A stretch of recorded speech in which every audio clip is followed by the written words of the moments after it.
आजचा दिवस हा अतिशय ऐतिहासिक अशा प्रकारचा दिवस आहे, कारण आज JNPA देशातला सगळ्यात मोठं कंटेनर टर्मिनल हे आपण सुरू केलेलं आहे।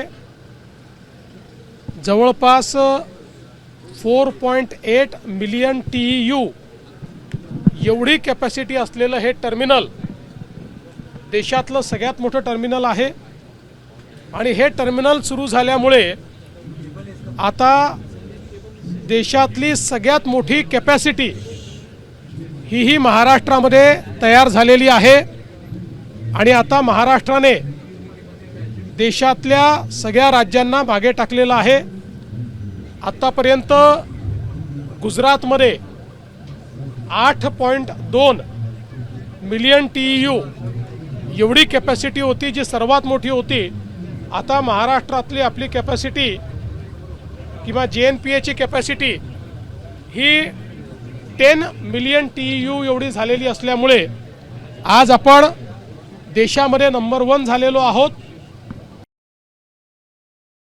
विशेषतः पोर्ट ऑफ सिंगापूर अथॉरिटी आणि अतिशय चांगल्या पद्धतीनं हे टर्मिनल तयार केलंय। माननीय प्रधानमंत्री महोदयांच्या हस्तेच याचं भूमिपूजन झालं होतं। आज त्यांच्याच हस्ते याचं उद्घाटन झालेलं आहे।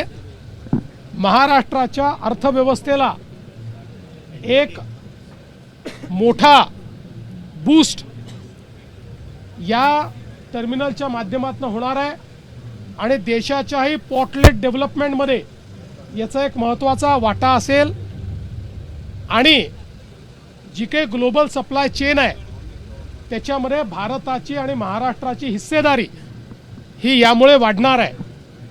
यासोबत आपण आता वाढवणचं पोर्ट देखील तयार करतो आणि वाढवण पोर्ट तयार झाल्यानंतर पुढचे 100 वर्ष महाराष्ट्र हा देशाचं जे काही मॅरिटाईम रिव्होल्यूशन आहे, सागरी व्यापाराची क्रांती आहे, त्या क्रांतीचं नेतृत्व करेल अशा प्रकारची व्यवस्था आज उभी झालेली आहे। म्हणून आजचा दिवस हा महाराष्ट्राकरता आणि भारताकरता अतिशय ऐतिहासिक आहे।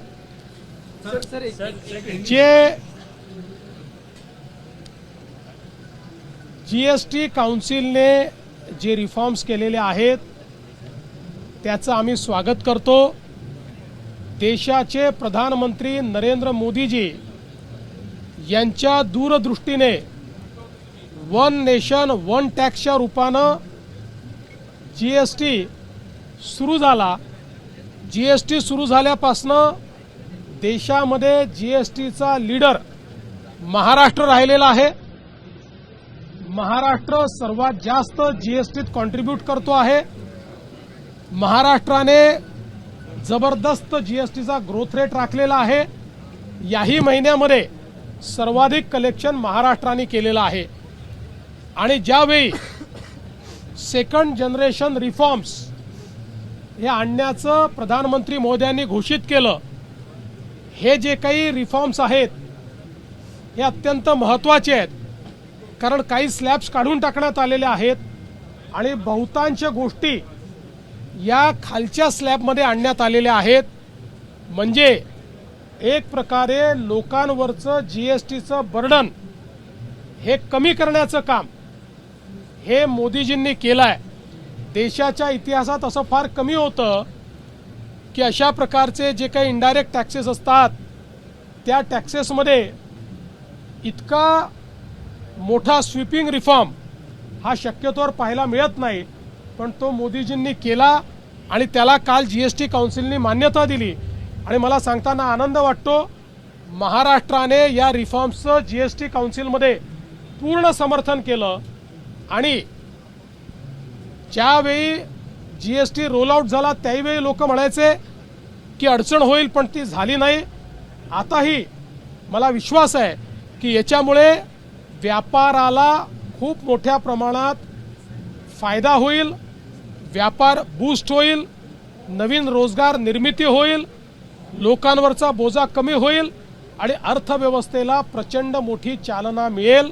आणि म्हणून हे सेकंड जनरेशन रिफॉर्म्स करण्याकरता मी प्रधानमंत्री नरेंद्र मोदीजी यांचे मनापासून आभार मानतो. आपण जर पाहिलं तर आता ओबीसी जे नेते आहेत ते या सगळ्या GRच्या संदर्भात जो सरकारने काढला त्यावरून आता कोर्टात सोमवारी जाणार आहेत. छगन भुजबळ सुद्धा नाराज आहेत. त्यांनी काल कॅबिनेटमधून सुद्धा ते निघून गेल्याचं पाहायला मिळालं. काय नेमकं चाललंय? छगन भुजबळ साहेब कॅबिनेटमधनं कुठेही निघून गेले नाहीत. छगन भुजबळ साहेबांची माझी चर्चा झालेली आहे. मी त्यांना आश्वस्त केलेलं आहे, हा जो काही GR आपण काढलेला आहे त्याच्याने ओबीसी समाजावर कुठलाही परिणाम नाही. हा सरसकट GR नाही, हा पुराव्याचाच GR आहे. फक्त मराठवाड्यामध्ये इंग्रजांचं राज्य नव्हतं, मराठवाड्यामध्ये निजामाचं राज्य होतं. त्यामुळे इंग्रजांच्या राज्यातले पुरावे हे इतर ठिकाणी मिळतात, मराठवाड्यात मिळत नाही. मराठवाड्यातले पुरावे हे निजामाकडे म्हणजे हैदराबाद गॅझेटमध्ये मिळतात. त्यामुळे तिथले पुरावे जे आहेत ते आपण ग्राह्य धरलेले आहेत. त्यामुळे जे खरे कुणबी आहेत त्या पुराव्यांमध्ये त्यांनाच हे मिळणार आहे. आणि मला असं वाटतं की यातनं एक प्रकारे जे काही खरे हक्कदार आहेत त्यांना मिळणार आहे, पण कोणालाही खोटेपणा करता येणार नाही अशा प्रकारचा हा GR असल्यामुळे अनेक ओबीसी संघटनांनी याचं स्वागत केलेलं आहे. अनेकांनी त्यातलं आता आमच्या मनामध्ये शंकाने असंही सांगितलं आहे. मला असं वाटतं की भुजबळ साहेबांच्या मनातली शंका आम्ही दूर करू, इतरांच्या मनातली शंका दूर करू. एक गोष्ट ओबीसी नेत्यांना देखील माहिती आहे की जोपर्यंत हे राज्य आहे तोपर्यंत ओबीसीवर अन्याय होऊ शकत नाही. जोपर्यंत हे राज्य आहे तोपर्यंत एका समाजाचं काढून दुसऱ्याला देण्याचा विचार होऊ शकत नाही. आम्ही मराठ्यांचं मराठ्यांना देणार, ओबीसींचं ओबीसींना देणार आणि ज्यांना खरा अधिकार आहे त्यांना ते देणार. कोणाचं काढून कोणाला देणार नाही. दोन समाजाला एकमेकासमोर कधीच आणणार नाही. मराठा समाजाने तुमचे आभार मानलेले पाहायला मिळाले. मराठा समाजाने सुद्धा तुमचे आभार मानलेले पाहिले. कोणतीही कटुता ही मुख्यमंत्र्यांबद्दल नाही, कारण की आधी सुद्धा 10% जे आरक्षण मिळालं ते मुख्यमंत्री देवेंद्र फडणवीस असतानाच मिळालं होतं आणि आत्ताचा GR जो निघाला तोही तुमच्यामुळेच निघालेला आहे.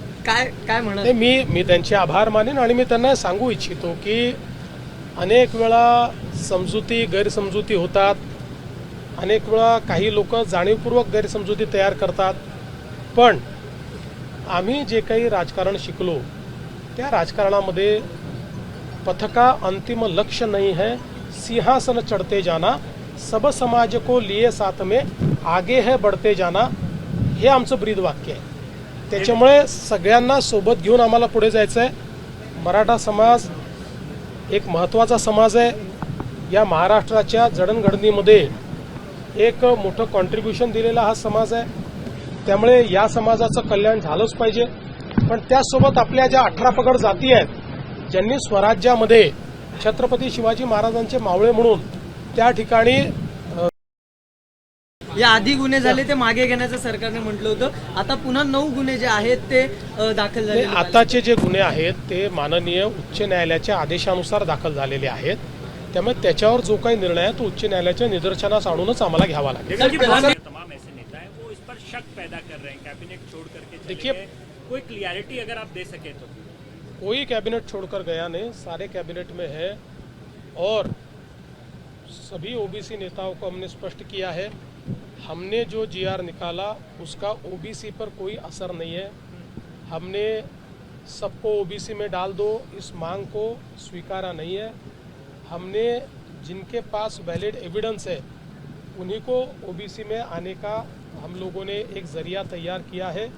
और सबसे बड़ी बात यह है कि राष्ट्रीय ओबीसी महासंघ ने हमारे GR को पूरा इंटरप्रेट करने के बाद ये कहा है कि इससे ओबीसी के ऊपर कोई असर होता नहीं है. उन्होंने इसके ऊपर अपनी भूमिका स्पष्ट की है. भुजबल साहब से भी मेरी चर्चा हुई है, मैंने उनको भी यह समझाया है और मुझे लगता है कि सारे ओबीसी नेता इसको मान्यता देंगे. एबीपी माझा, उघडा डोळे बघा नीट.